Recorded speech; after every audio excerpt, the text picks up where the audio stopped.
Este programa quiere abrir espacio de discusión, de controversia, de presentación. Aquí no pretenderemos llegar a conclusiones acabadas. Por el contrario, yo dije ayer, debe ser este un encuentro, un espacio de búsqueda y de encuentro. Pero para seguir reencontrando. No vamos a procesar ese diálogo que yo veía apasionado por ahí en unos casos, las manos. Muy bien. Fíjense que este video nos ubica en el siglo XXI. Pero ¿qué ha pasado para atrás? Hasta llegar al siglo XXI. Ha pasado y mucho en la educación. La doctora Velázquez insistió en conceptualizar la educación como una instancia de cambio. El profesor José Luis Castillejo de la Universidad de Valencia utiliza esta proposición. La educación es cambio, proceso y resultado. 3 palabras. Cambio, proceso y resultado.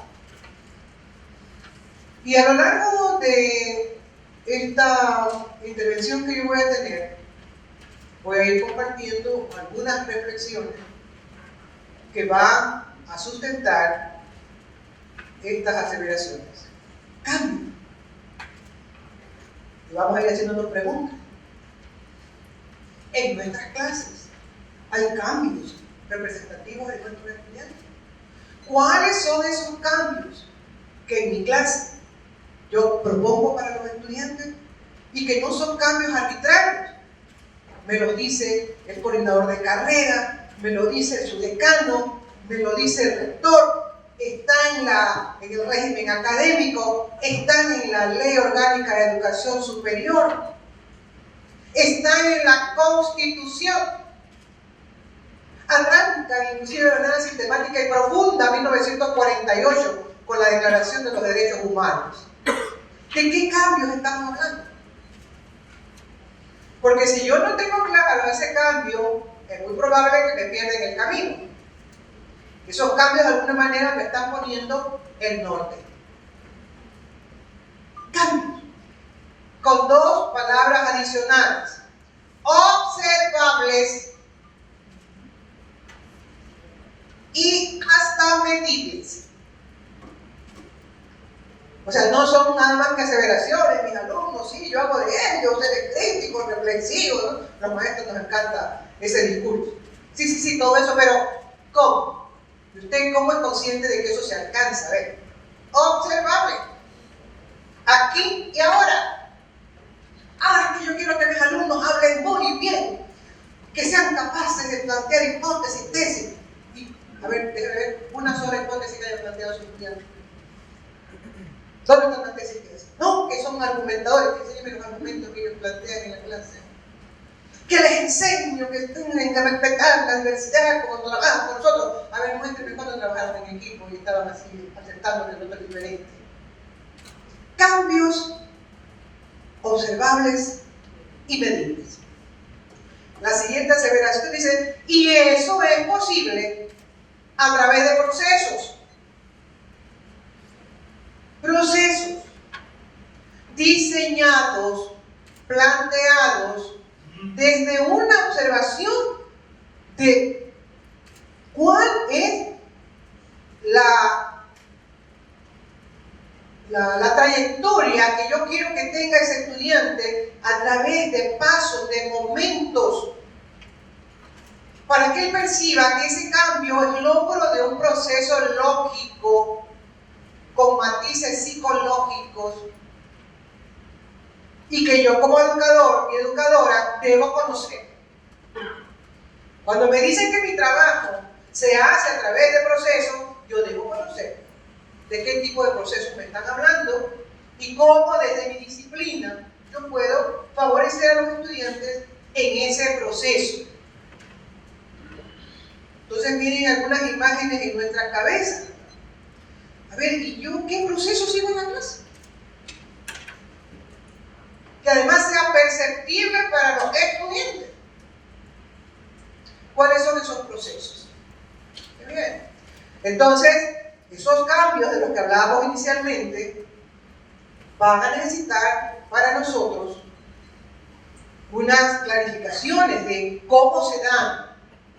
Y eso va a permitirnos entonces diferenciar la educación de espacios formales, como es, por ejemplo, la educación que damos en una universidad, en un colegio, en una escuela.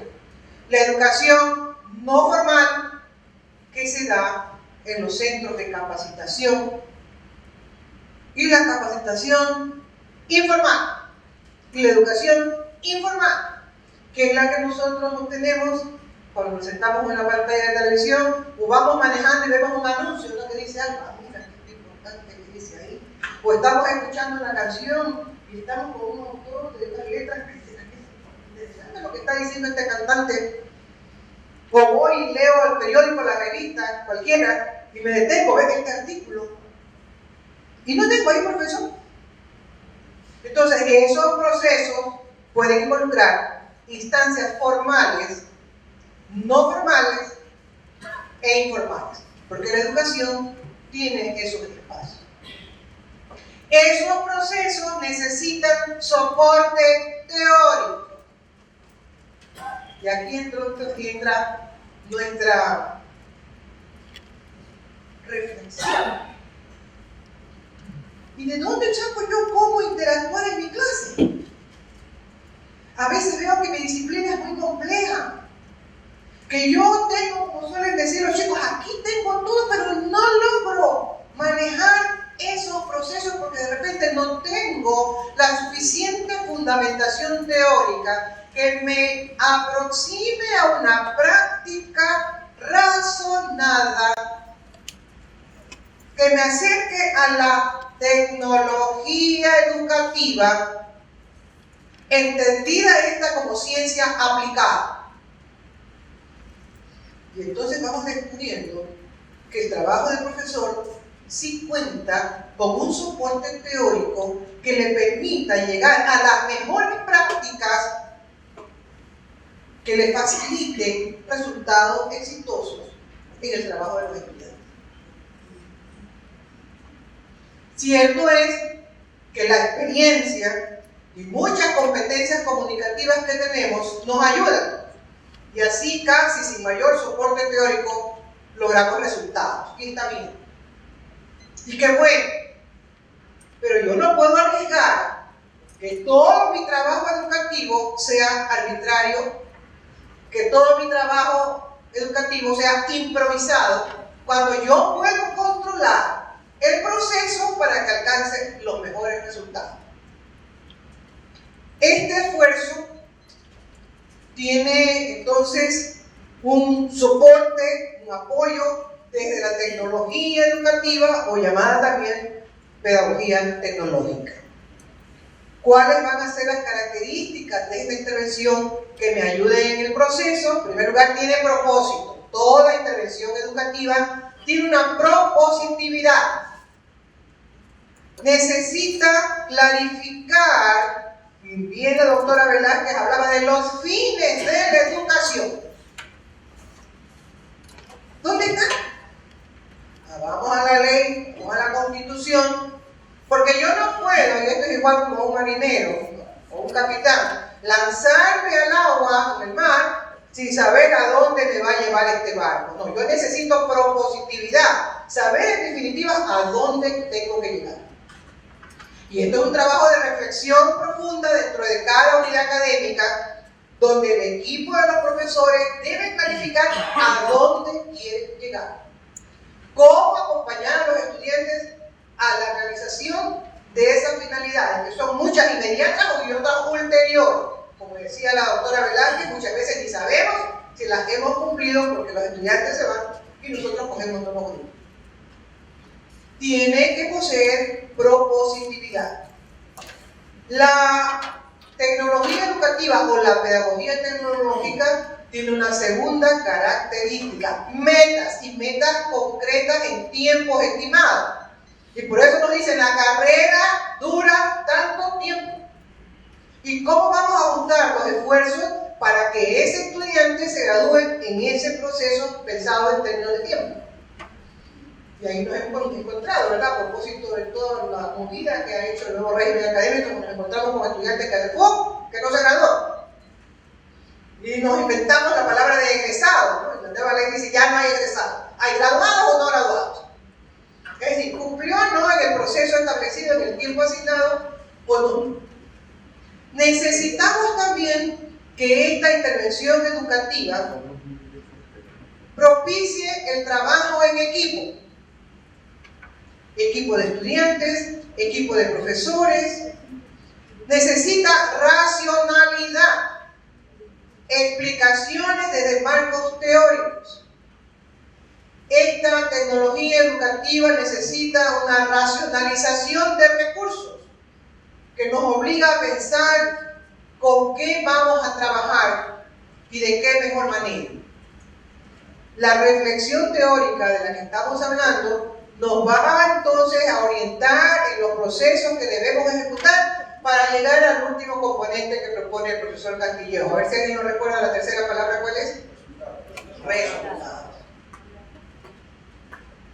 Y aquí está pues el gran problema, ¿no? Porque a veces decimos, pero si yo venía tempranito, hablaba todas las 2 horas y traía mis diapositivas preparadas y resulta que ¡pum! Llega el examen y no hay los resultados.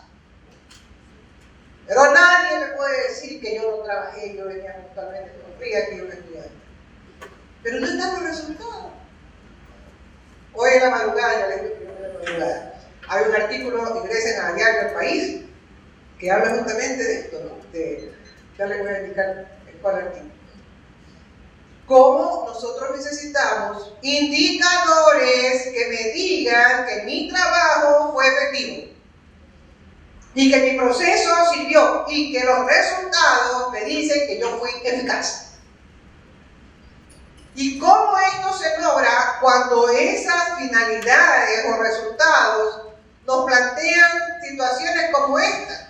Que el estudiante sea capaz de expresarse críticamente. ¿Y eso cómo se hace? Que el estudiante ponga como eje transversal la ética institucional. ¿Y eso cómo se hace? Que el estudiante sea capaz de ejercer liderazgo. Dice, no, pero si recién se está estudiando ahí, cuando lo tienen en el equipo, ¿no? Mis estudiantes, yo les decía, si no le hacen caso 5, preocúpese, pero cuando esté trabajando va a tener 50 y 60 personas trabajando con usted, ¿cómo va a ejercer el liderazgo? El liderazgo es desde el aula, va a estar en este grupo de 4 compañeros, a ver quién lo va a liderar. Y le vamos acompañando con todas las pautas. Entonces, este planteamiento del profesor Castillejo, que la educación es cambio, proceso y resultado, amerita un soporte teórico. Y vamos a fundamentarlo desde la segunda perspectiva, es decir, desde los procesos. Y vamos a hacer una revisión teórica, ¿no? Hemos puesto este video que habla de la innovación disruptiva ya en el siglo XXI, pero ¿qué pasó atrás? Vamos a ver desde cuándo comienzan las ciencias de la educación a fortalecerse con la ayuda de las investigaciones experimentales, fundamentalmente de la psicología. Y vamos a encontrar entonces algunos razonamientos. Ahora sí, vamos a ver con material. Parece que en esta teoría, conocida como conductismo, arranca esta necesidad de explicar los comportamientos de las personas. Esta teoría es creada por George Watson. Ustedes pueden ahí consultarlo. Yo les he dado esto, lo van a tener ustedes, por supuesto, esta presentación. No anoten lo que está ahí porque la van a tener. Vamos a poner atención. Y surge con experiencias de Iván Pavlov. Muchos seguramente conocen esa experiencia que le donaba al perrito la campana, ¿no? Y le mostraba un pedazo de carne y el perrito comenzaba a salivar. Hace el experimento y sigue, cada vez que le hace la misma experiencia es la misma respuesta. Entonces, la explicación de esta teoría reduce el aprendizaje de la observación de conductas externas de la persona que se adquieren mediante mecanización de respuestas o reflejos condicionados, tal como apareció en la experiencia de Pavlov. Estamos hablando de 1950 y por ahí. Cada uno vaya haciéndose una pregunta. Yo me estoy moviendo en el 2014, a lo mejor todavía desde este marco conductista, doy la clase y al día siguiente tiene que darme la respuesta. Y tiene que ser exactamente igual como lo que yo dije en la clase anterior. No me interesa qué está pasando en la cabeza del estudiante. Aquí todavía no hay trabajo desde el punto de vista de la psicología cognitiva. ¿Qué pasa en la cabeza del estudiante o en la nuestra cuando aprendemos? No interesa. Lo interesa que usted repita. A ver, alguna fórmula de los ingenieros que quieren que repita. A ver, profesora Janet, aquí están las expertas. A ver, por ejemplo, ¿qué le preguntamos a los estudiantes y tienen que contestar? ¿Entienda o no? Tienen que saberla. Usted no le pregunta. Ya, muy bien. A ver, ¿cómo le pregunta usted a ese estudiante? ¿Sí?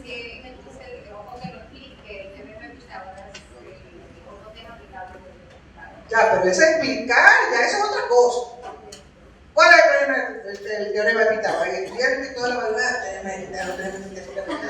la profesora ya me la va a preguntar. Y al día siguiente viene y repite muy bien. A nosotros nos encanta cuando los alumnos repiten, y ojalá con las mismas palabras nuevas, porque eso significa que aprendió mejor.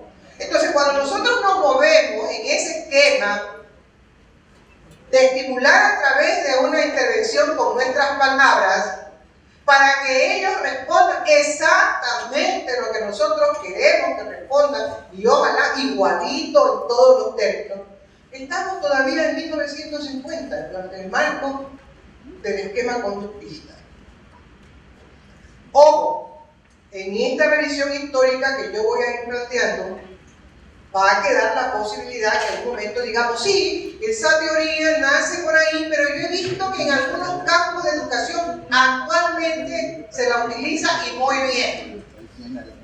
Por ejemplo, las personas que trabajan en educación de personas con capacidades diferentes se apoyan muchísimo en esta teoría, pero estamos hablando de trabajo con personas con capacidades diferentes, inclusive con ciertas discapacidades ya muy altas en cuanto a riesgo de trabajo intelectual. Entonces, si una persona, por ejemplo, que tiene síndrome de Down, muy complejo, muy duro, la madre, la profesora sabe que a través de este esquema puede lograr muchísimas conductas que le van a ayudar en su supervivencia, inclusive.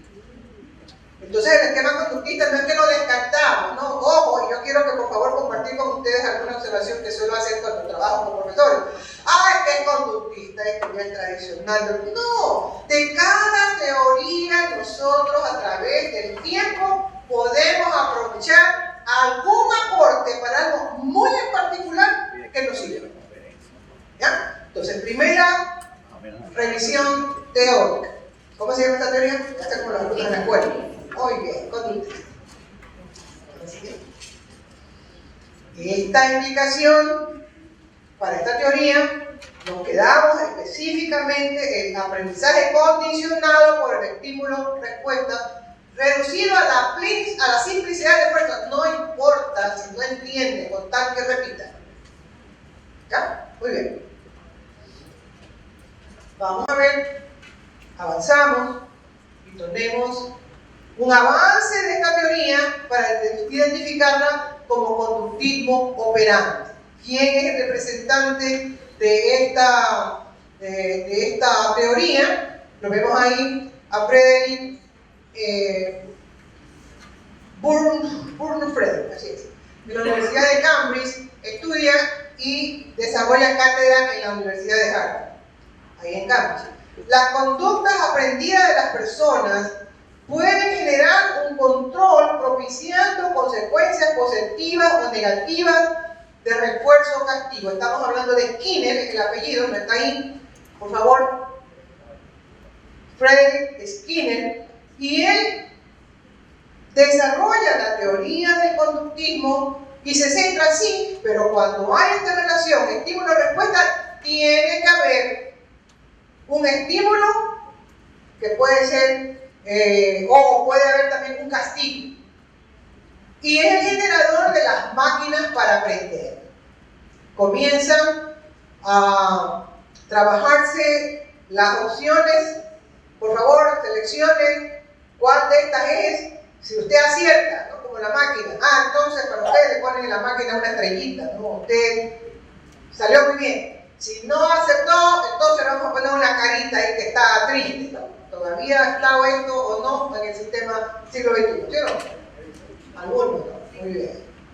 Entonces, los aprendizajes a través, estoy recordando el programa Más Tecnología, con el sistema APSI, lo que le pone al estudiante es, frente a un conocimiento, le pone alternativas, el alumno tiene que acertar, a veces al azar, y si da el clavo, le dice, brillante, usted ha acertado y lleva un punto. Se equivocó, vuelva a revisar, etc. Okay. Pero todavía es probable que exista el azar y que ese resultado no sea significativo. Muy bien, vamos a avanzar. ¿Cuáles son las explicaciones? Se utiliza el método experimental, especialmente para el aprendizaje programado con máquinas. Los aciertos o errores merecen estímulos positivos o negativos. Siguiente proceso. Entramos, después de este conductismo totalmente identificado, a una etapa ecléctica. Una etapa ecléctica significa etapas de transición. Y vamos a abordar algunas aportaciones teóricas.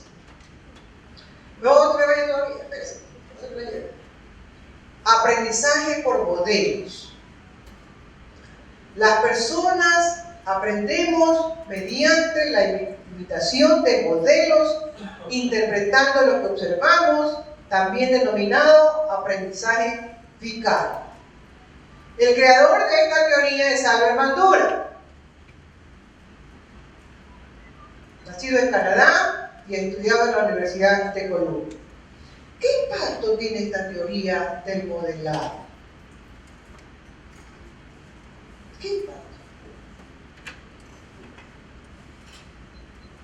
Frente a los estudiantes, nosotros planteamos diferentes tipos de modelos, incluido el profesor y la profesora. Entonces el profesor y la estudiante están diciendo, yo como ese quiero ser, yo estoy la modelo. Ese ni de broma. Ese modelado no quiero.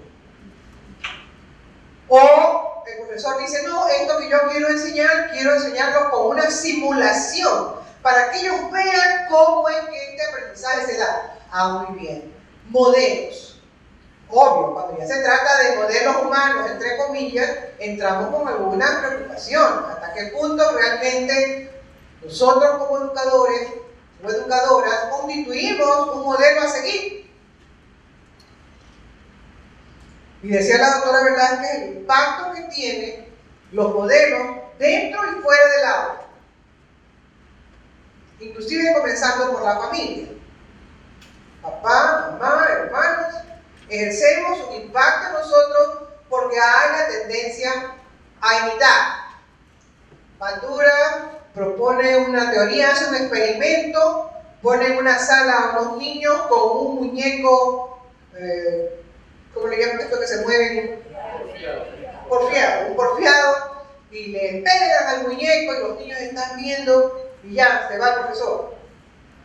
Y están viendo desde cámara, ¿no? Y comienzan los niños a darle pues también al muñeco y darle, y después cuando los observan en los momentos de recreo, igualito que al muñeco que le daban en la experiencia. Entonces esto como unas escenas para potenciar el impacto que tiene el seguir modelos. Ahora, ¿cuáles modelos? Ahí viene nuestra parte educativa. Usted es el experto en su campo, usted decidirá cuáles son esos modelados que a través de su trabajo docente deben impactar en nuestros estudiantes. Esta es una teoría muy potente. Y las escuchamos en la casa, es igualito al papá dice la mamá. Es igualito a la mamá dice esto. Entonces, el estudiante en la clase quiere modelos, y modelos significativos, ¿no? Aquellos que inclusive son tomados como malos. Y esos modelos surgen inclusive del análisis de los fines de la educación. ¿Qué es lo que hacen los fines de la educación? Nos dicen el tipo de persona que la sociedad aspira, o el tipo de ecuatoriano que este país quiere. Y a base de ese modelo comienza todo nuestro trabajo para configurarlo como tal, en la medida, y esto ya desde la perspectiva educativa, que ese modelado sea deseable y sea de impacto positivo para la humanidad. Pero la educación, y esto es muy importante que lo sepamos, es una actividad controlada. Yo puedo generar el modelo que yo quiero. Y por eso la dimensión ética surge como fundamental. Pero ¿qué modelos son los que queremos? Porque también podemos tergiversar la configuración de esos modelos y estar construyendo seres que no son compatibles con las necesidades de la humanidad. Y aquí la dimensión ética tiene un gran espacio. Siguiente. El proceso educativo entonces requiere de modelos observacionales. Esto supone el control de aquellos no deseables que igual tienen impacto en la formación de las personas. Fíjate. Una siguiente instancia surge con la teoría propuesta por Robert Gagné, no es Gagné, es Gagné, conocida como la teoría del procesamiento de la información. Aquí comienzan ya los primeros impactos de las aportaciones de la psicología cognitiva.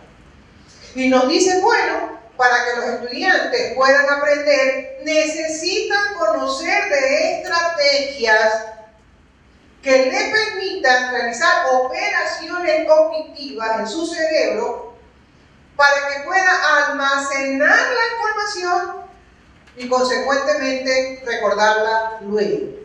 Hay un pequeño trabajo ahí con el cerebro de los estudiantes, todavía no está en auge la psicología cognitiva, pero ya nos van diciendo que en la cabeza del estudiante, en su cerebro, deben producirse operaciones mentales, mínimas, básicas, y que esas experiencias tienen que almacenarse para que él las pueda recordar en un momento dado. ¿Qué? Implicaciones. Se determina la importancia del trabajo mental para procesar la información. Con carácter limitado, pues no llega a niveles altos de trabajo intelectual.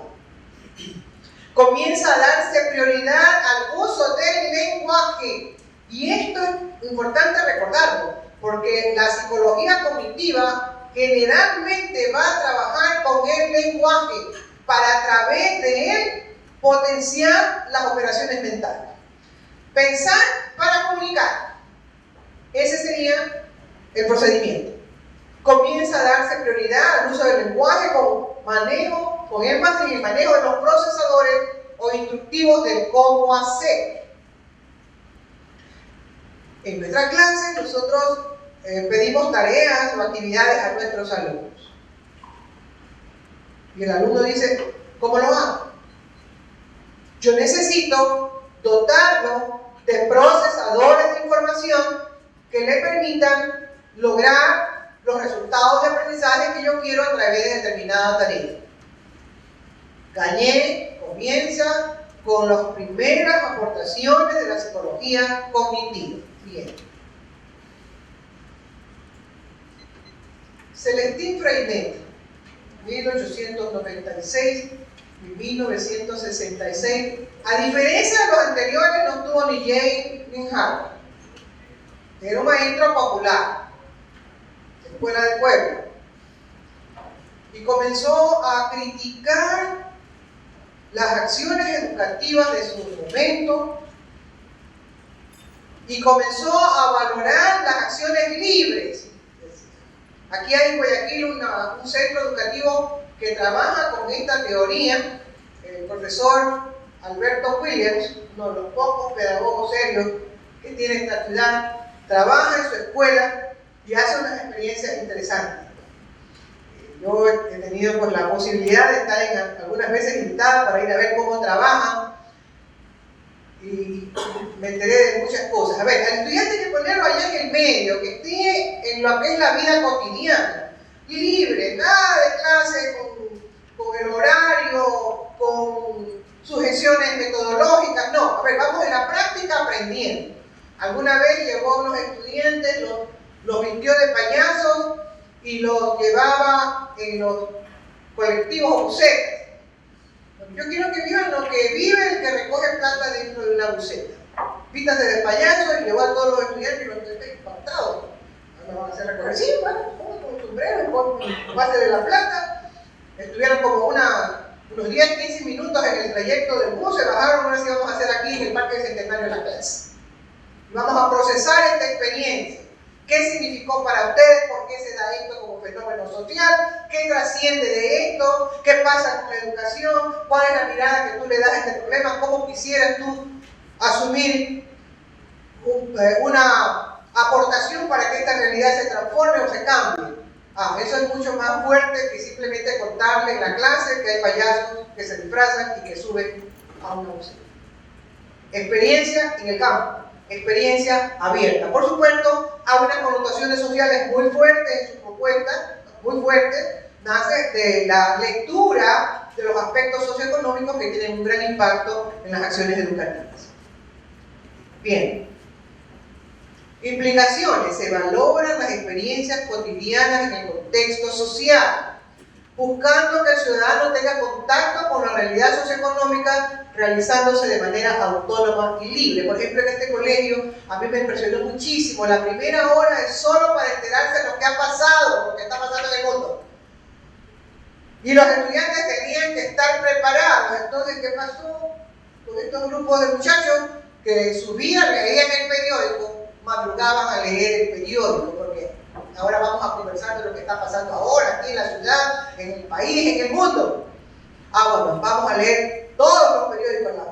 Y había estudiantes, algunos tenían la televisión y escuchaban la radio. ¿Qué están diciendo en la radio? ¿Qué pasó esto? Esta parte, porque comenzaba el profesor la mañana, hizo una plenaria con una experiencia muy interesante, diciendo, bueno, ¿y de qué tenemos que hablar hoy? ¿Qué está pasando en el mundo? Y el chico contaba que sí, que en la provincia tal, que en la calle tal, que en el país tal, que escuchen la radio web, etc. Muy bien, porque tú tienes que estar enterado de lo que pasa en el mundo, porque ese es el contexto en el que tú vives. Y ayudaba justamente pues, en el desarrollo de las habilidades comunicativas, ¿no? Las competencias comunicativas, de lectura, de comprensión, de comunicación oral, etc. Bien, vamos a avanzar. Jean Piaget, nombre importantísimo en la historia de la educación. La investigación psicológica se acentúa, se solidifica, y él, a través de sus investigaciones, reafirma que las personas están dotadas de capacidades mentales que les permiten pensar y desarrollar habilidades intelectuales, así como destrezas y actitudes. Piaget es un psicólogo, ¿no? Estudiado en la Universidad de Harvard. Todas estas revisiones que estamos haciendo, con excepción de Freire, y más adelante pues, de Celestín Freinet y de Freire, que vamos a mencionar más adelante, no se han hecho en Harvard, no se han hecho en universidades importantes. Con estas teorías, con estas aportaciones, nosotros podemos tener más elementos teóricos para justificar nuestras intervenciones. ¿Por qué la clase es un escenario para potenciar el trabajo intelectual? ¿Y cómo se hace eso? ¿Cómo yo, profesor, centro mi trabajo docente para que mi clase sea el laboratorio donde ellos puedan experimentar este tipo de operaciones mentales? Vamos a ver. Implicaciones. Se inicia en profundidad el estudio de la inteligencia mediante investigaciones, demostrándose que desarrolla la inteligencia antes que el lenguaje. Se destaca ya la importancia de los elementos psicolingüísticos. Chomsky comienza a utilizar el término competencia comunicativa.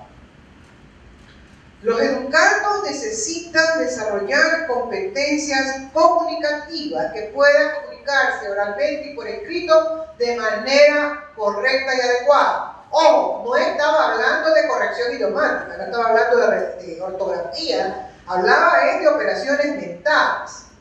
¿Ya? Bien, avanzando. Robert Garnier aparece nuevamente y él nos va a decir: necesitamos trabajar en función de objetivos operacionales.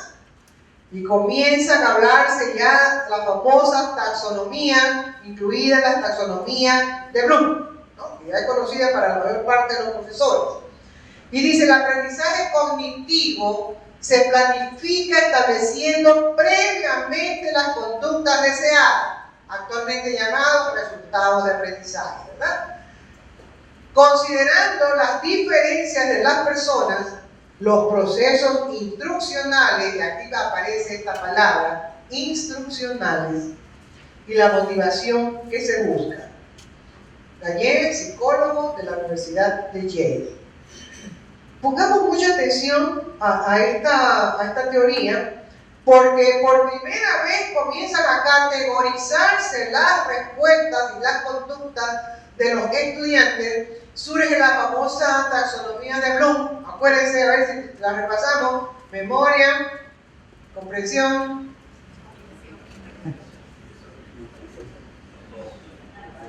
análisis, alta evaluación. Hasta ahí llega Bloom.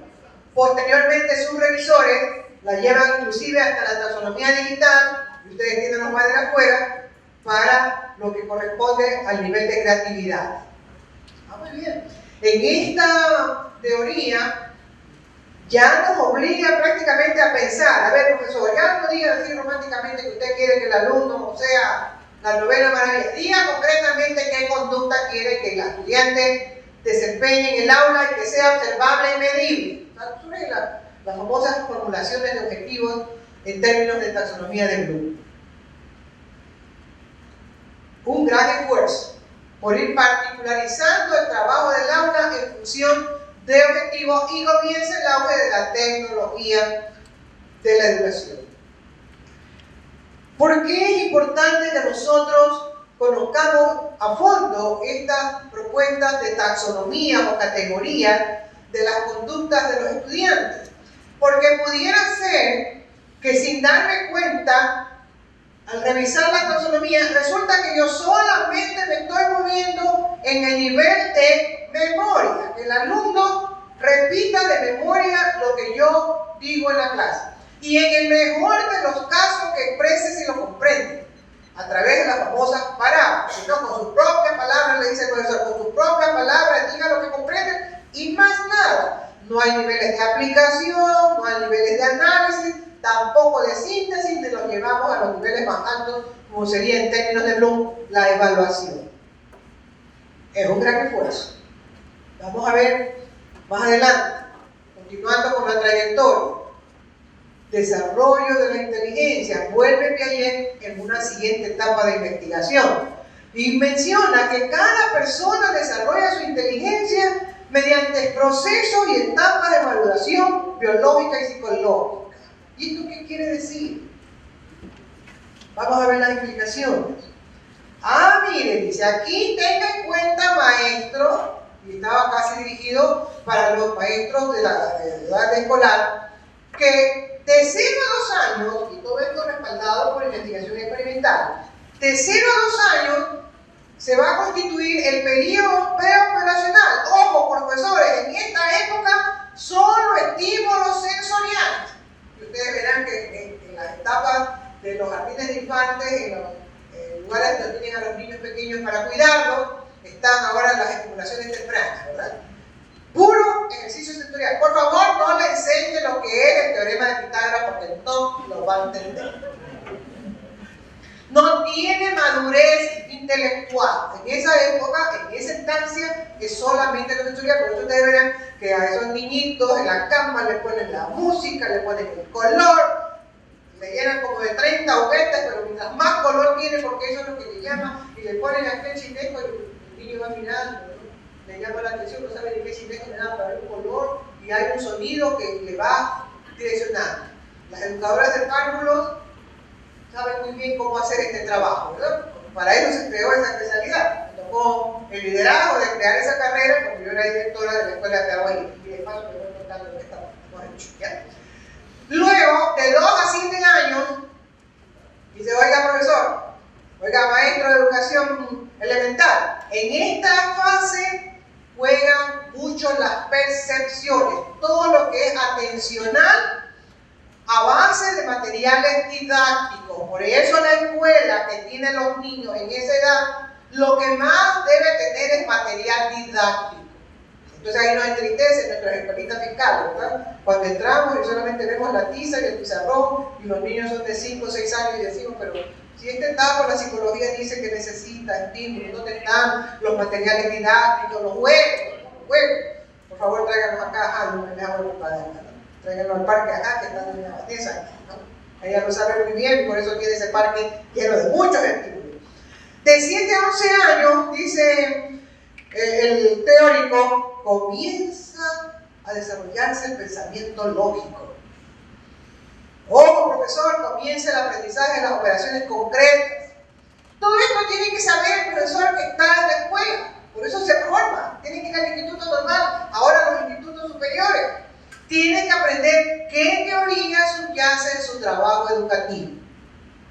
Y cuando ya están como de 11 a 15 años, oigan, aquí ya el razonamiento hay que estimularlo de la mejor manera y comienza a hacer las construcciones teóricas. Por eso cuando la escuela le enseña al niño de segundo grado, ¿qué es la oración?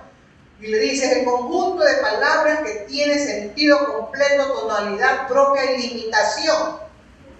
El alumno dice, a ver, esto, bueno, así dijo la profesora, conjunto de palabras. No tiene la abstracción antes para poder entender conceptos.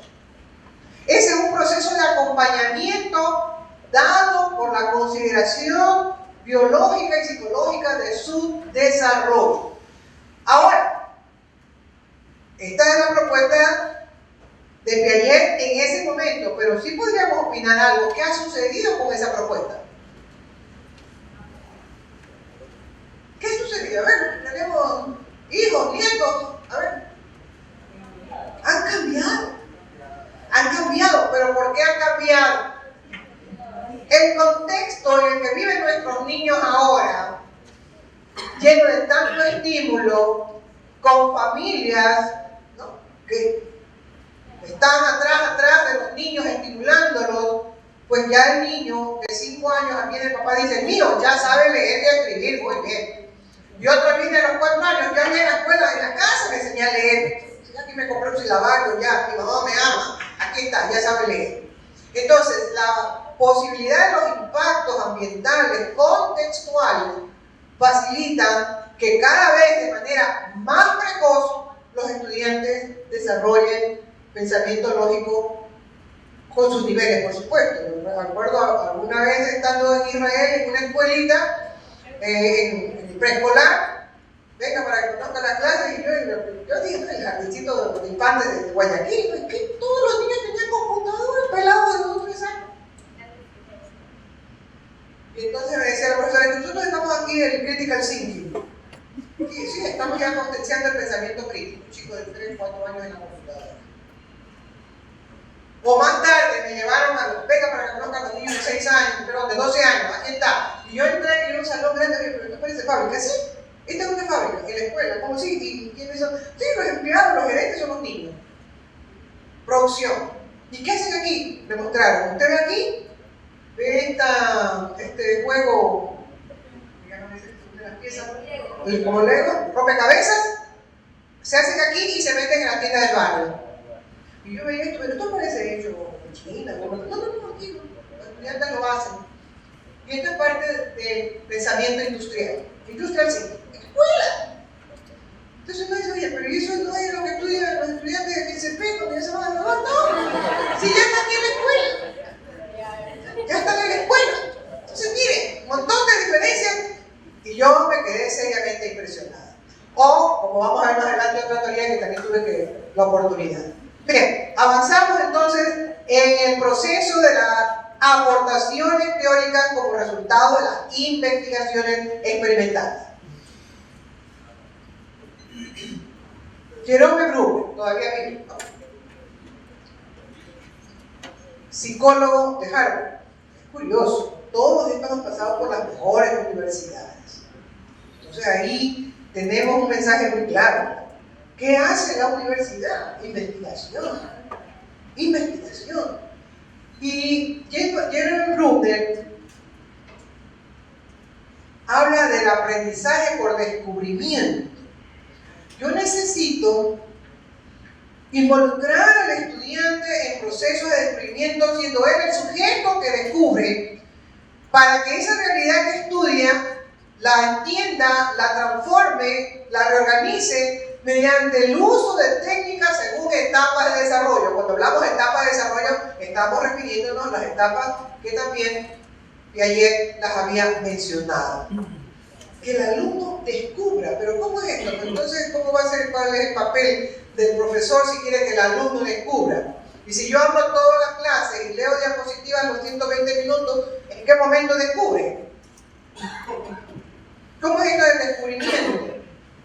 Necesito instancias de planificación, dirigiendo los esfuerzos de la clase para acompañar al estudiante en ese proceso de descubrimiento.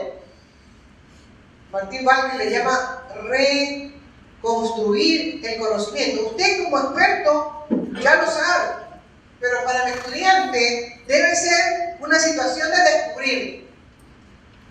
Pero a nosotros nos encanta contarle, ya he hecho todo, esto es así, ya, así se hizo. Entonces, esa pasión por el descubrimiento se muere.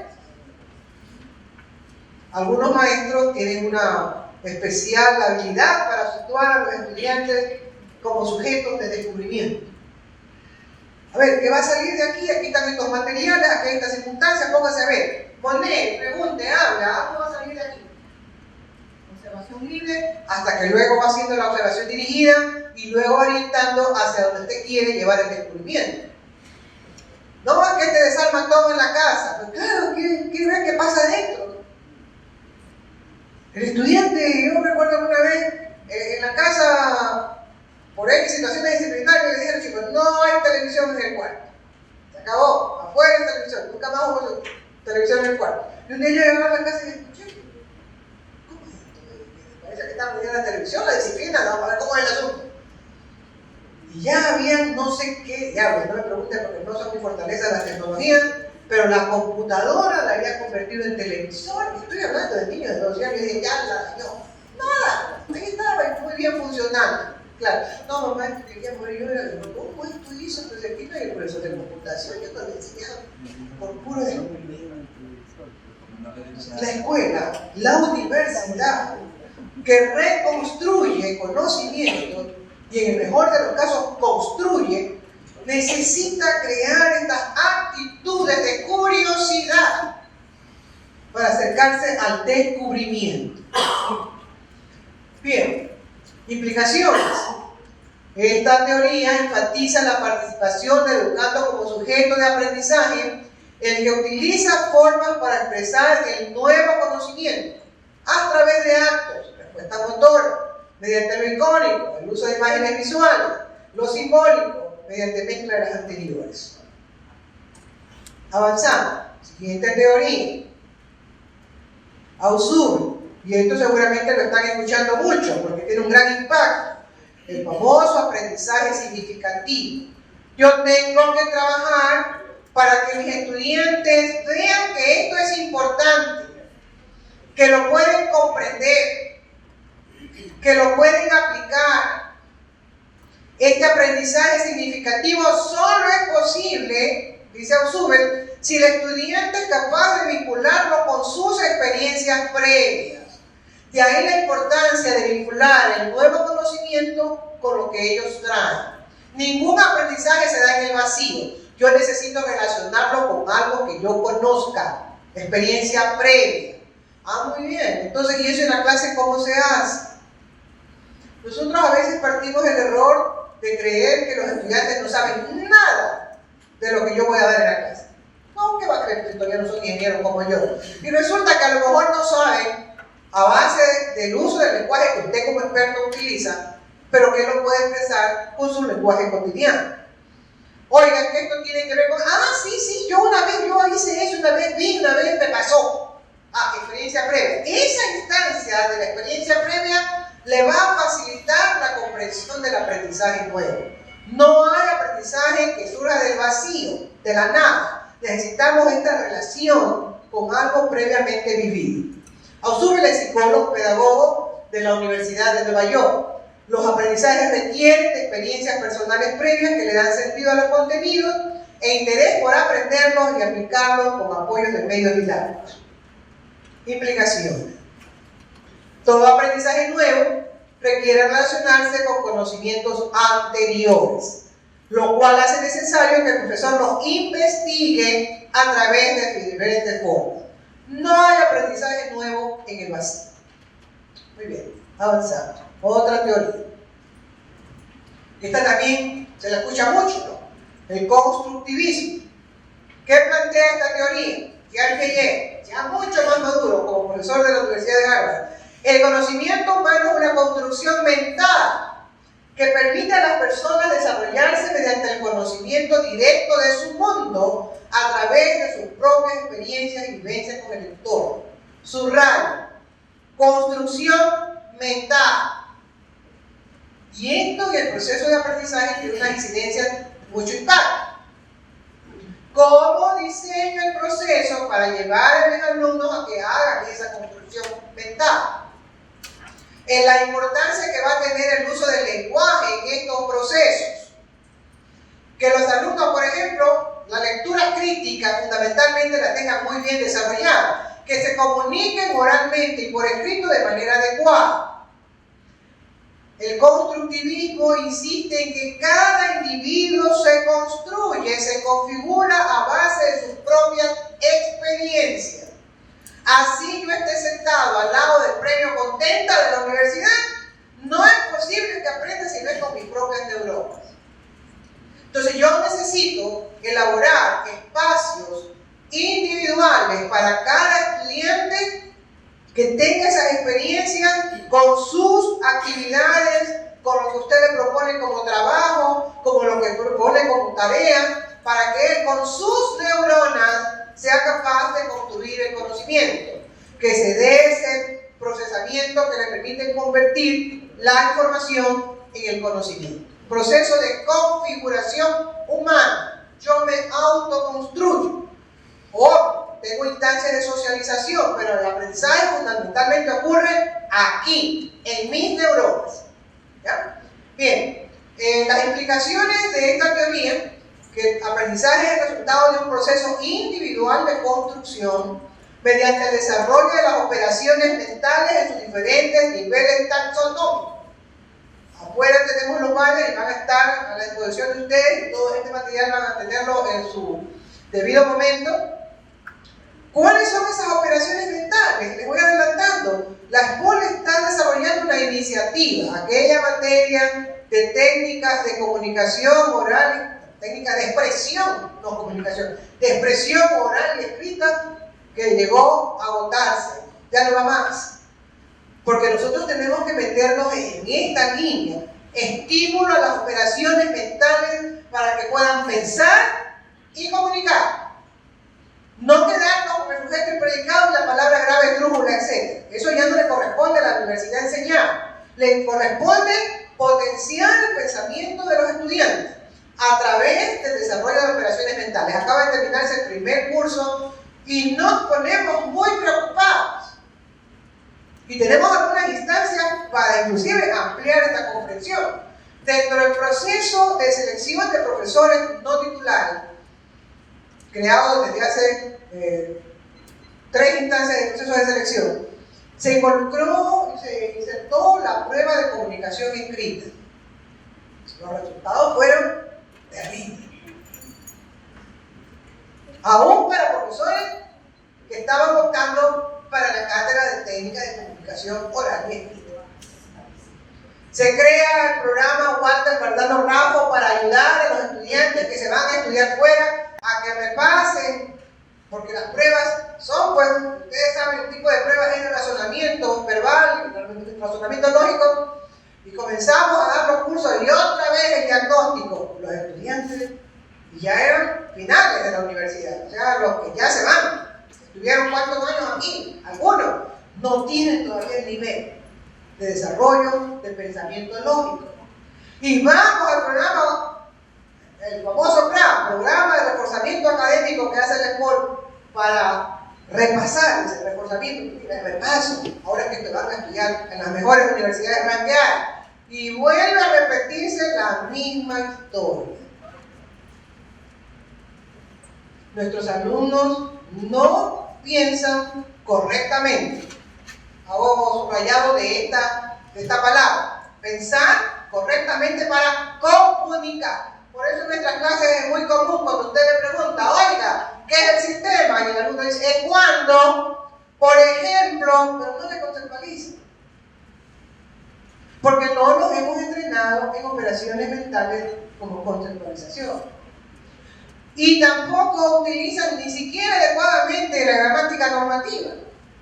Yo les contaba ayer en el curso de inducción que estamos trabajando, que tenía un estudiante que cada vez que quería participar en la clase comenzaba con el pero.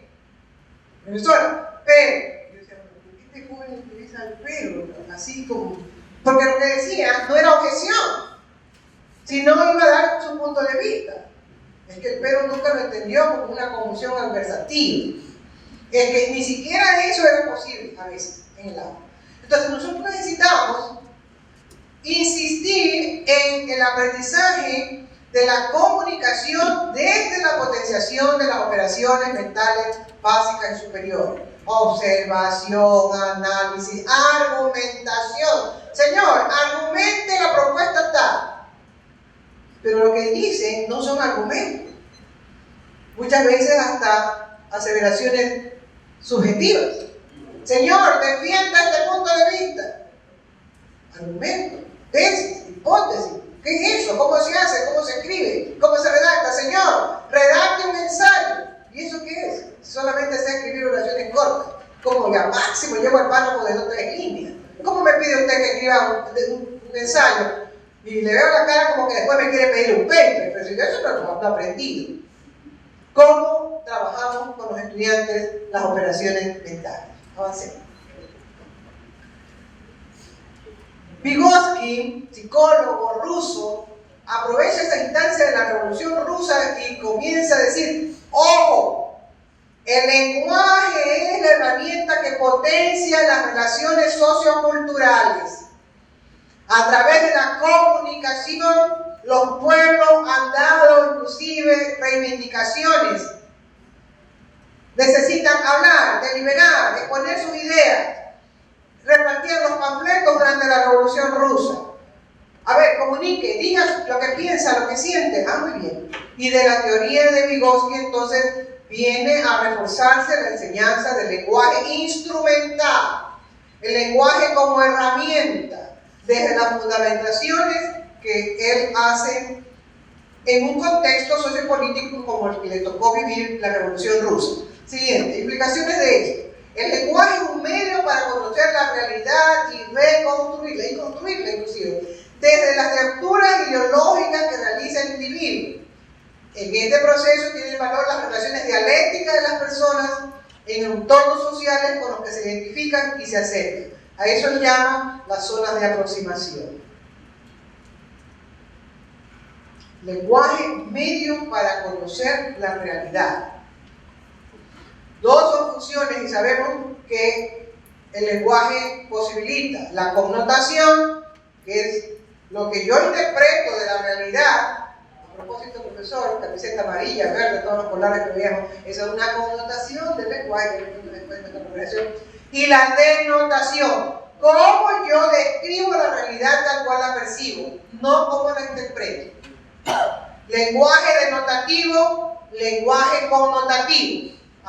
El esquema que nos propone de la zona próxima justamente busca que el individuo, la persona, utilice el lenguaje aún para sus reivindicaciones sociales, que diga cómo percibe esa realidad e inclusive a través de su lenguaje cómo la quisiera reconstruir.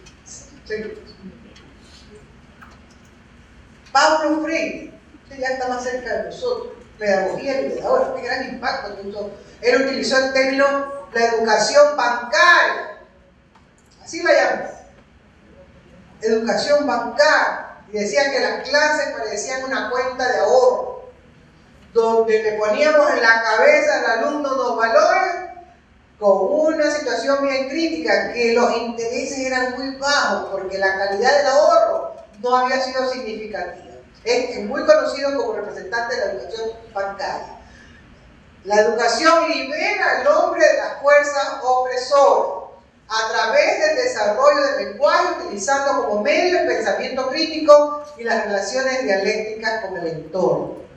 Esta pedagogía de la liberación, como también se la conoce, fue muy fuerte en el impacto en Brasil, donde él generó un movimiento que hasta ahora tiene un gran impacto, porque esto lo desarrolla justamente en sectores sociales, sectores limitados. Le llama también la pedagogía del oprimido, así también se lo conoce a su obra, ¿no? Que es muy interesante leer las explicaciones. La pedagogía del oprimido exaltó la necesidad de la alfabetización de los adultos como medio para su liberación. No puede ser libre quien no lee y no escribe. Claro, que hablaba de alfabetización. Ahora podríamos esto mirarlo como proyección. Actualmente no puede ser libre sino que tenemos ahí una gran brecha que se está creando entre los que pueden comunicarse digitalmente y los que no lo pueden hacer. Una gran brecha. ¿Perdón? O no son bilingües, muy bien, maestro, ya vamos a ver eso. Muy bien, siguiente teoría, y aquí ya nos ubicamos, y esto sí que fíjense que acabamos de hablar de Brasil, y surge aquí un latinoamericano más que es el psicólogo Miguel de Zubiría, psicólogo colombiano de la Universidad Javeriana. Comienza a trabajar intensamente con un gran error, que ya lo voy a mandar después aquí a conversación. Comienza a hablar de las operaciones mentales, psicología cognitiva, desarrollo psicolingüística del más alto nivel, y aquí el Ministerio de Educación se puso feliz. Vamos a enseñar niveles altos, y le llegaban a los cursos de capacitación, iban todos los profesores fiscales y decían: ¿esto de qué se trata? Si yo todavía estoy en su mente predicado, como no me amo. Y listo. Fracasó esta reforma educativa. Fracasó. Porque tampoco estaban preparados los profesores. Por aquí debe haber seguramente maestros que trabajaron en la línea de Margarita Bestoy. Algunos trabajó en esa línea. De maestras que lo trabajaron intensamente en algunos colegios, aquí los liceos panamericanos, por ejemplo. ¿Qué otro colegio trabajaba esto muy fuerte? Y Mariscal Sucre, etc. Y comenzamos a ver cambios pues, en la educación. Unos chicos razonadores, pensadores, que se comunicaban muy bien oralmente y por escrito. Y por esa línea de la pedagogía conceptual llegamos a privilegiar el aprender a pensar bien. No es aprender a pensar bien. Mediante el desarrollo de operaciones mentales que le permitan a las personas ser ciudadanos críticos, deliberantes, responsables y solidarios. Pensar para comunicar. Implicaciones. Dio énfasis al desarrollo del talento a través de las competencias, incluidas las afectivas. La construcción o reconstrucción del conocimiento se hace a través del proceso de pensar. ¿Y cuál es ese proceso? ¿Y cómo yo lo puedo estimular en mis estudiantes? ¿Cuáles son esas operaciones que yo primero tengo que dominar, yo, educador, para poder acompañar a mis estudiantes e involucrarlos en esos aprendizajes significativos que les permitan pensar para comunicar? Bien.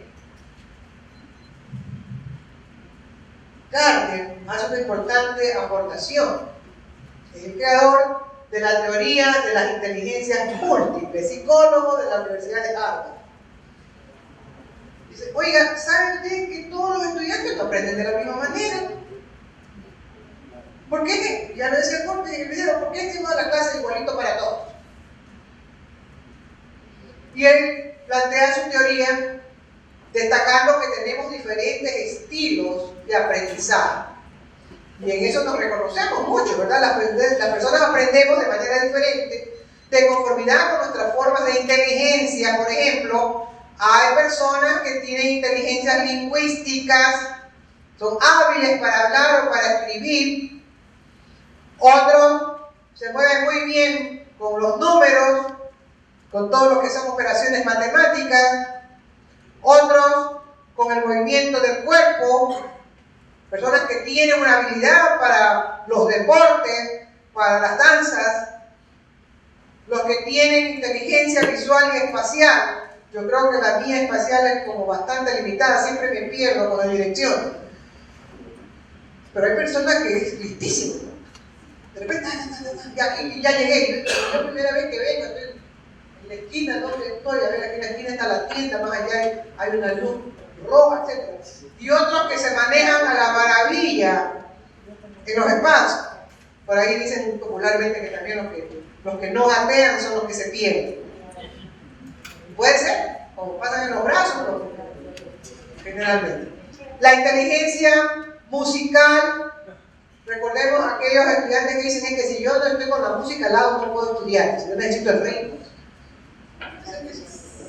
Puede ser que sí. Otros dicen, vean, yo he desarrollado una inteligencia intrapersonal. Yo quiero estar siempre solito, yo mismo escucharme, no puedo estudiar con otros. O algunas personas dicen, no, si mientras más gente mejor para mí, yo me siento muy bien con los demás, y han desarrollado esa inteligencia extrapersonal. Muy bien. Esos son, inclusive, Matar de Goleman, en su famosa teoría de la educación emocional, dice, esos son los que van a triunfar. Aquellos que tienen muy bien potenciadas sus relaciones interpersonales. Más tarde, con todo este desarrollo ambientalista, se incluye pues la inteligencia naturalista o ecologista. Esta teoría impactó mucho y yo aprovecho para contarles, en esta visita a Israel, en Jerusalén, nos llevaron a una escuela a ver cómo se trabajaba con las inteligencias múltiples. Y efectivamente, me acuerdo tanto, la clase era las partes de la planta. Y hubo una introducción para presentar el tema de la clase y más o menos por dónde irían las expectativas, y de repente grupos. Unos estaban armando las partes de la planta con plastilina. Otros estaban frente a un computador. Otro por ahí estaba solito, otro estaba con grupo. Es decir, la planificación de las actividades respondían a estudios previos que había hecho la profesora de los tipos de inteligencia de los estudiantes. Claro, sí, experiencias como esa uno le entusiasma, pero cuando uno llega acá a la triste realidad y tiene 50 y 60 estudiantes en la clase, dice, me vale la experiencia, ¿verdad? Muy bien. Implicaciones. Amplió las categorías de las inteligencias existentes exclusivamente para lo verbal y matemático, aportando con las inteligencias múltiples, describiendo lo diversos que son los grupos humanos y la necesidad de adecuar los procesos instruccionales a esta diversidad de inteligencias. Siguiente. Y recién pues aparece Curtis Johnson, que fue el del video que y habla él de la educación disruptiva. Cambia los escenarios del aprendizaje y los va a considerar cubicos, es decir, ya no es necesario que yo esté con mi profesor en la clase. Se dice que el presente y el futuro es digital y personalizado colaborativo. La educación debe proveer de las competencias requeridas para abordar un nuevo tipo de aprendizaje, especialmente con las TIC. ¿Y esto cómo se hace? Yo no soy para educación, tiene un PhD en educación y es profesor de la Universidad de Austin, Texas. ¿Y esto cómo se hace? Innovación. ¿Cómo quiero que sean mis clases en el próximo semestre? Ya mismo, ¿cuándo comienza? ¿Qué cambios quiero hacer en mis clases? Fundamentados. A lo mejor yo he sido el profesor que habla 120 minutos. A lo mejor he sido el profesor que me he deleitado escribiendo en la pizarra para mí solito. ¿Qué están haciendo? Copia y repite. Y como usted sabe bastante matemática, va a hablar 4 por 8 dividido para decir 4.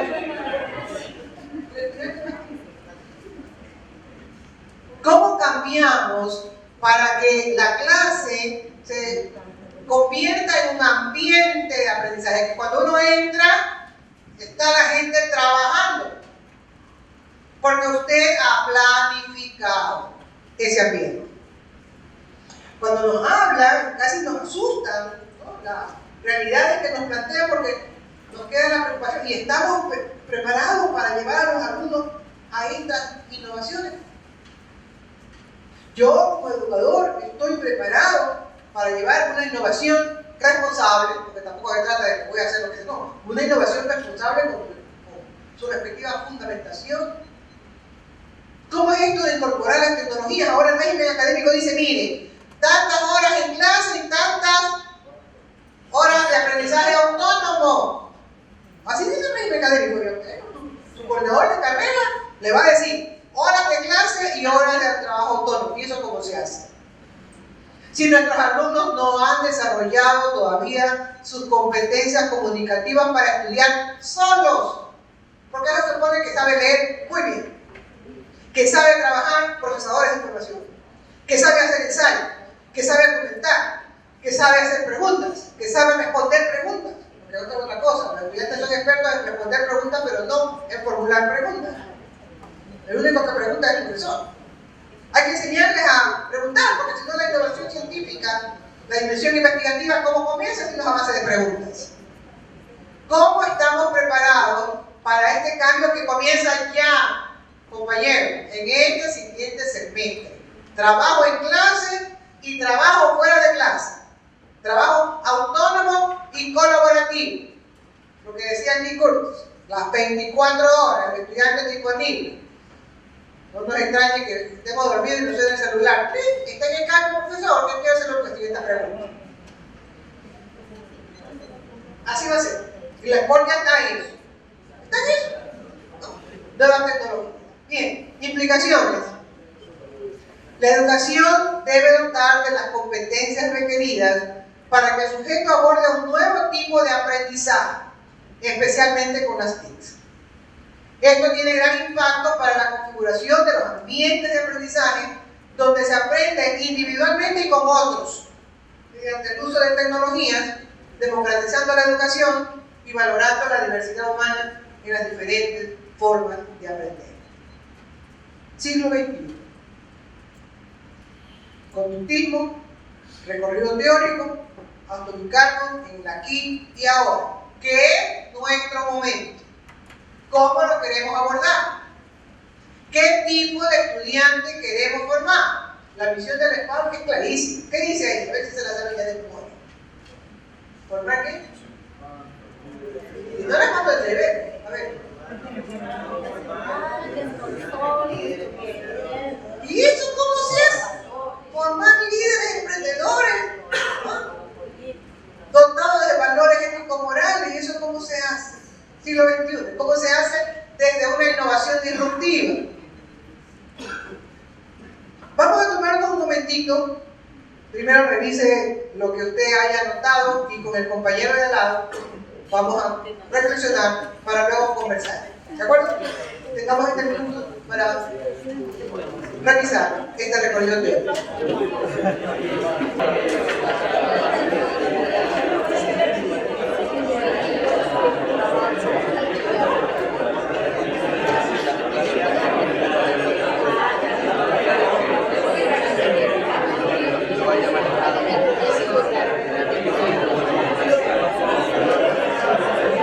Vamos a trabajar en pareja. Ese compañero que me tocó hoy, ustedes saben cómo se llama, dónde trabaja, qué materia dicta, en qué facultad, etcétera, ¿verdad?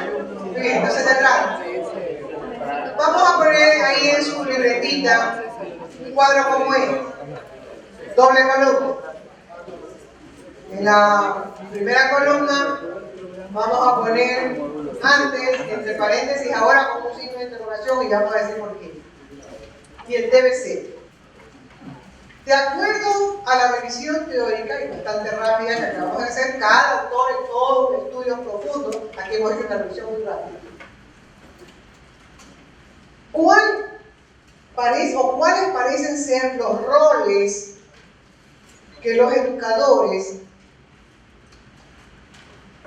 asumieron y aquí es donde yo pongo ahora, y a lo mejor todavía están en nuestras clases. Roles. Me refiero al comportamiento del profesor en el aula, comportamiento docente. ¿Cuáles? ¿Cuáles serían esas conductas que identifican el rol del profesor desde esta perspectiva para atrás? Que pudiera ser que esté ahora. Y de acuerdo a las reflexiones que estamos viendo, incluido el último video, y a la tarde tenemos preparado otro, ¿cuál es el deber ser? ¿Cómo describiría usted cuáles son esas conductas o desempeños docentes que acercarían nuestro trabajo a estos nuevos paradigmas? Por ejemplo, en la innovación disruptiva, o las últimas relacionadas con el desarrollo de la pedagogía conceptual. Vamos a trabajar con el compañero de al lado, ¿ya? Nuevamente. Y el que está solito, busca compañero.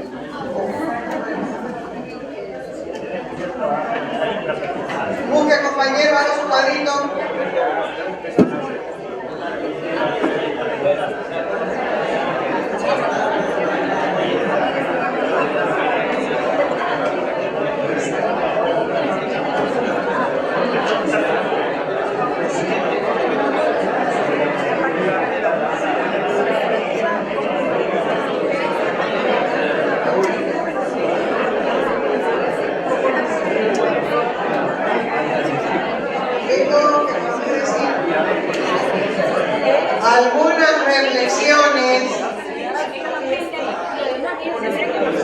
Algunas reflexiones necesitamos compartir. De hecho, estamos muy reflexivos para poder decir: necesito revisar mi práctica profesional docente. Es una primera reflexión. Necesito revisar para ver qué tengo que cambiar. Fíjense que yo digo que tengo que cambiar, porque pudiera ser que haya muchas buenas prácticas que yo deba seguirlas manteniendo.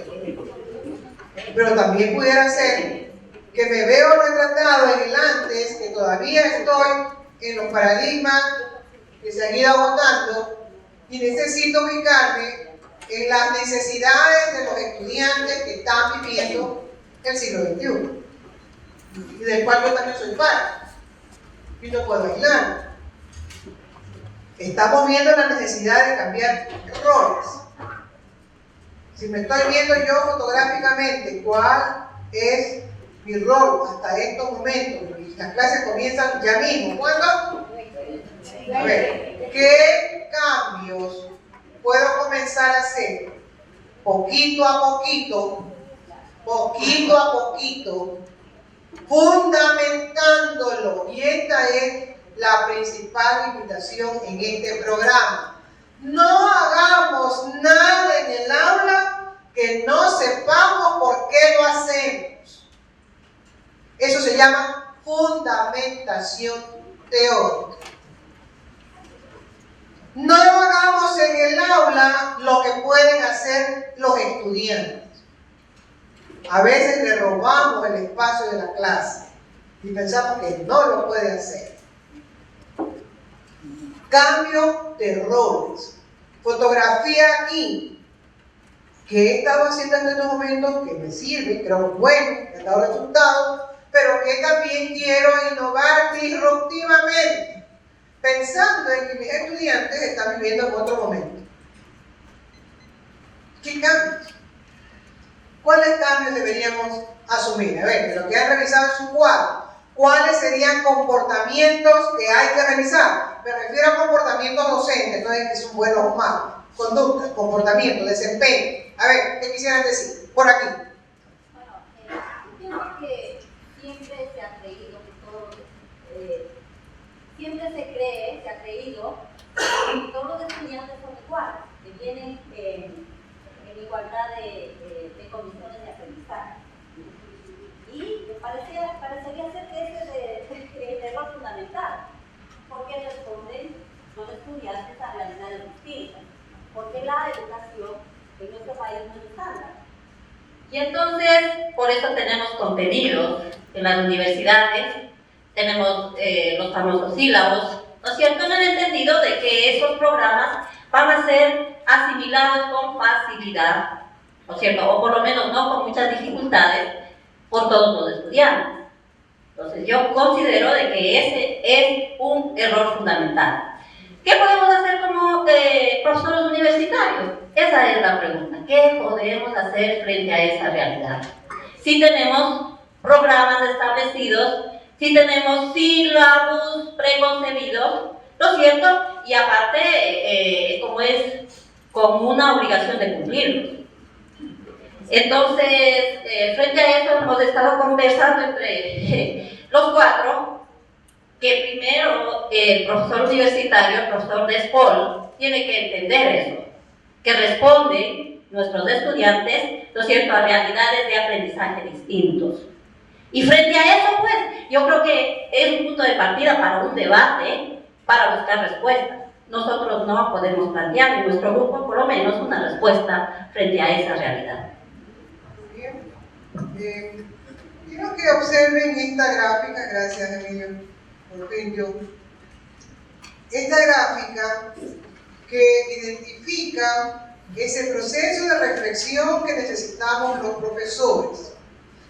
Si observamos en la parte superior, donde se mencionan los fines educativos, estamos mencionando que un primer cambio que necesitamos asumir es si yo he sido un profesor desinformado de cuáles son los grandes patrones, los grandes fines de la educación, y que necesito en esta nueva etapa acercarme para conocer para qué fiesta me han invitado. Porque a veces sucede que llegamos a las aulas como muchos, que así le llaman paracaidistas, ¿verdad?, a los que llegan a la fiesta y dicen que esto, bautizo, matrimonio, cumpleaños, ¿qué y muchas veces hasta la ropa no es adecuada, ¿no? ¿Qué se celebra aquí? No importa, pero yo entro. A veces parecería que así llegamos a la clase, no sabemos qué es tú, pero aquí estoy. ¿Para qué fui invitado? Y la doctora Velázquez fue muy clara. Voy a hacer preguntas, no alcen la mano. Aquí estamos con las puertas cerradas, nadie nos va a escuchar.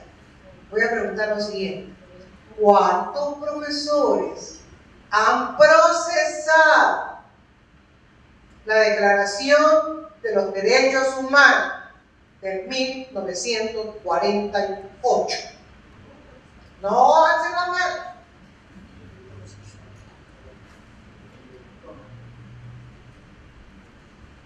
Cuando la profesora Velázquez hablaba de que la clase es una sociedad democrática, y yo no sé cuáles son los derechos humanos, ¿cómo puedo convertir mi clase en una unidad democrática, donde deben vivenciarse los derechos humanos y el principal respeto al otro, que es un derecho humano? Y resulta que cuando yo en mi clase positiva le estoy diciendo indirectamente al estudiante: tú no puedes pensar, solo yo, así que escucha.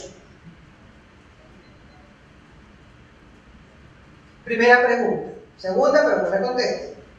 ¿Cuántos profesores han leído la Constitución, incluidos aquellos que fueron a votar por el sí o por el no del referéndum de la Constitución? ¿Cuántos han leído la Constitución en los lineamientos generales de la educación y de la educación en general, para luego particularizar la educación superior? ¿Cuántos profesores han leído la Ley Orgánica de Educación Superior vigente, donde están claramente establecidos los datos para la invitación? Me dice: profesor, no se equivoque, usted no vino a un bautizo, usted vino a una boda. Esta es la invitación, está escrita en la Ley Orgánica. ¿Cuántos profesores a estas alturas, antes de qué día dice la clase? Vuelvo a preguntar. Ya leyeron el régimen académico vigente, porque las clases comienzan ya mismo. ¿Cuántos profesores han leído el estatuto del sport? Ya voy bajando, no voy llegando más a la casa. El estatuto del sport, donde están claramente establecidos los fines de la educación en el sport. No voy a hacer más preguntas, pero ya estamos en la fiesta ya mismo. Todavía no sabemos para qué hemos sido invitados. A ese punto se refiere el primer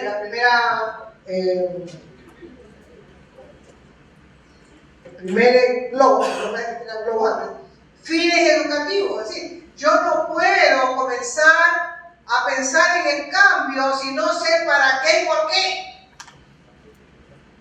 Los fines educativos, y aprendan esta palabrita, no por ahí porque la vamos a utilizar en el programa, pertenecen al campo de la teleología, el campo de los fines de la educación, teleología. Y aquí sí es filosofía, aquí son declaraciones, no románticas, como algunos dicen, no, eso de filosofía parece como romanticismo, no. La pedagogía ni existe, solo existen las matemáticas y la física. Y ese vacío de reflexión es el que muchas veces nos ha impedido cambiar los roles, porque no sabemos para qué hemos sido invitados. Y todos estos documentos que acabo de describir nos ponen el para qué y por qué. Cuando se leen esos documentos, oigan, hay una gran responsabilidad.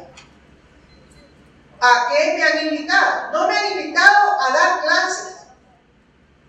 No me han invitado a dar clases. Me han invitado es frente a un grupo de jóvenes, cómo los puedo acompañar en su proceso de configuración humana, del cual hablaba el construccionismo. Y cómo los acompaño para que aprendan a pensar, potenciando las operaciones mentales, como decía el profesor Piaget.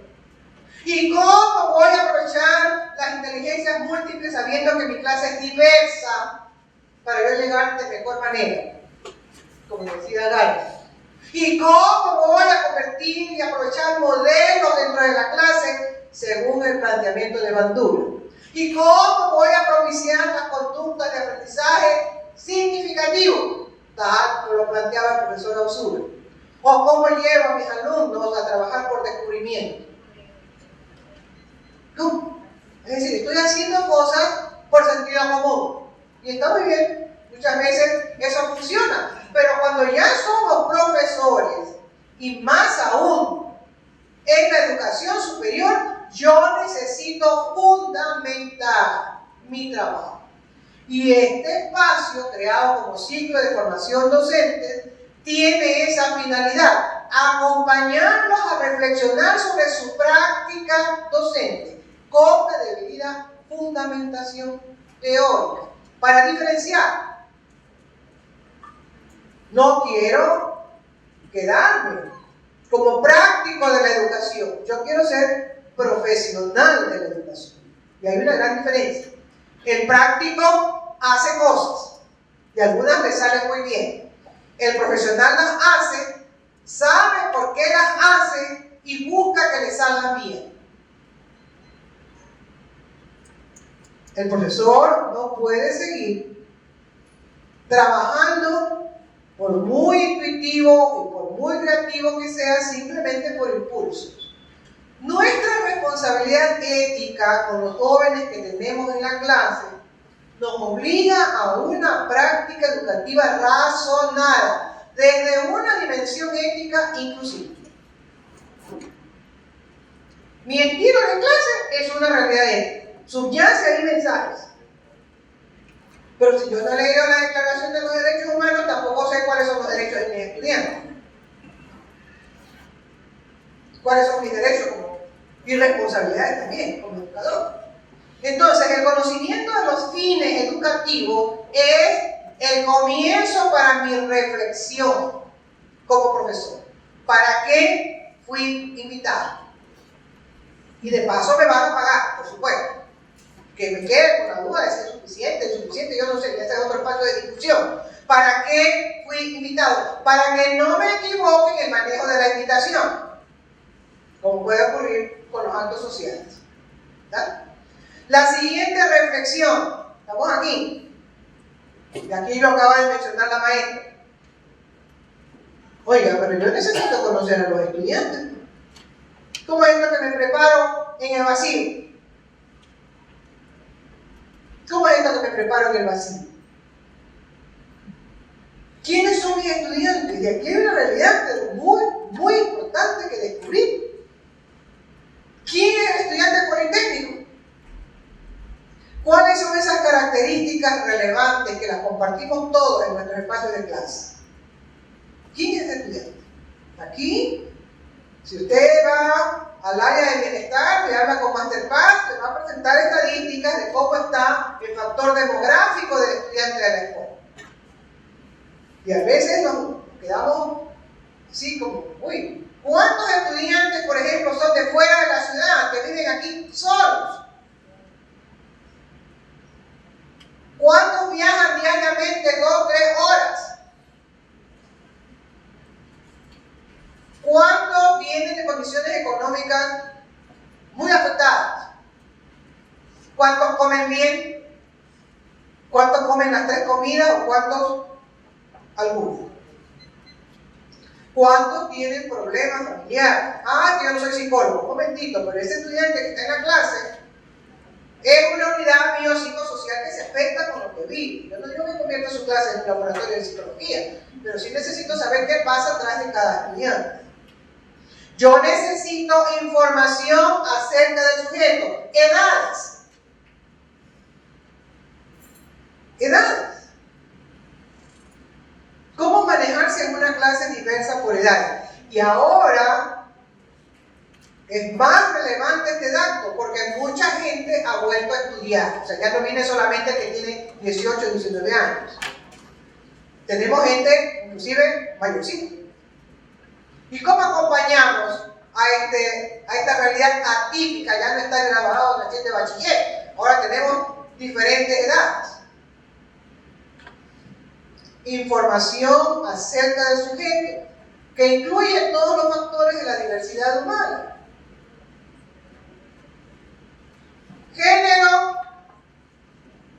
sexo, con 2 realidades diferentes. Género, sexo, edad, aspectos étnicos, aspectos culturales en general. Estamos hablando de lo que yo necesito cambiar, porque si aquí llegaba sin conocer al alumno, mi nuevo rol será identificar esas particularidades para yo poder, en lo posible, por supuesto, no somos capaces de llegar al descubrimiento total del estudiante, en lo posible poder atender esa diversidad. ¿Quién trabaja, quién no trabaja? ¿Quién está casado, quién no está casado, quién está arrejuntado? Y esto es cierto. Se le acerca a un estudiante, yo no estuve en mi clase. Profesora, me voy de la escuela. ¿Cómo que te vas de aquí? Nadie se va. Me cuento, tengo un hijito. Y ya no puedo. Pañales, leche, etcétera. No, entonces mejor me voy a la escuela de policía que ya pagan por estudiar. Pero si ya está ahí, pero si ya mismo te gradúas, no te puedo, estoy ahogado. Claro, la nueva responsabilidad. Entonces, ¿cómo usted incorpora? A ver, no te puedes ir, esto aquí, ¿cómo te acompañamos para que tu proceso no se interrumpa? O el estudiante que está cabeceándose. Es que no tengo nada que trabajar hasta las 3 de la mañana. ¿Cómo que trabajar? Sí, yo tengo una aquí tal, entonces quedo hasta tarde para hacer las cuentas y ver los materiales que tengo que comprar. La clase es diversa. O ese que usted habla y pone la cara que nunca le entiende. Porque su nivel de formación previa, cultura, usted a lo mejor habla en un lenguaje académico como corresponde, pero el otro dice, ¿qué hablo? Esa palabra no la conozco. ¿De dónde viene? Entonces, esa realidad de información acerca del sujeto es fundamental antes de comenzar la clase. La siguiente, aprovechando lo que la maestra presentaba como inquietud, ¿no? Dominio de contenido y programa. Le pregunto, no me responde. Ya se sentó a revisar, por ejemplo, en su carrera, cuáles son esos sílabos que usted necesita conocer para ver con qué otros contenidos se relaciona su materia, para poder articular contenidos, ejemplos, prácticas. ¿Cuáles? O solamente mis sílabos.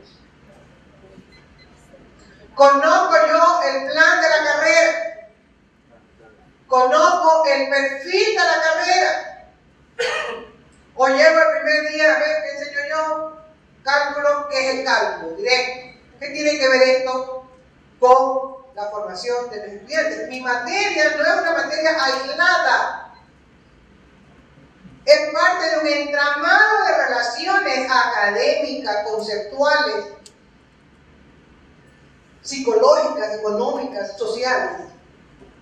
Yo necesito, primero, como experto, aterrizar qué es de lo que yo soy especialista, tengo que poner al servicio del estudiante de la carrera.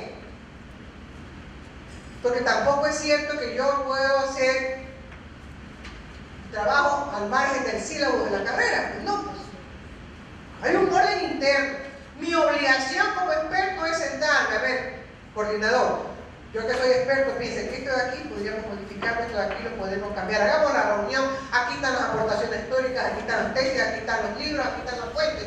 Ese sí es mi espacio. Pero yo no puedo tener un sílabo por profesor. La unidad académica necesita una articulación central a base de la cual se amplía, y por eso la planificación siempre es flexible. Y siempre nos están preguntando, revisemos el sílabo, qué quitamos, qué aumentamos, con qué relacionamos. Uy, que eso se repite, porque el alumno dice, esa materia, ese tema me lo vine repitiendo desde que ingresé al curso, al año, a la carrera. El profesor A lo dijo, el profesor B lo dijo, pero todavía no encuentro por qué me lo repiten a cada rato. Articulación de saberes, articulación de habilidades.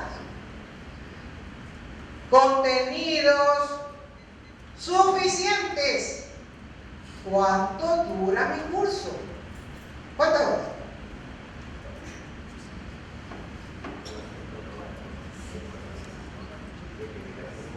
Y nosotros, como nos encanta la materia, hay que enseñar todo, porque todo es importante. Pero tienen un número de horas. Entonces, chorizo, más chorizo, viene ahí, no, porque tienen que aprender todo. Esto es muy importante.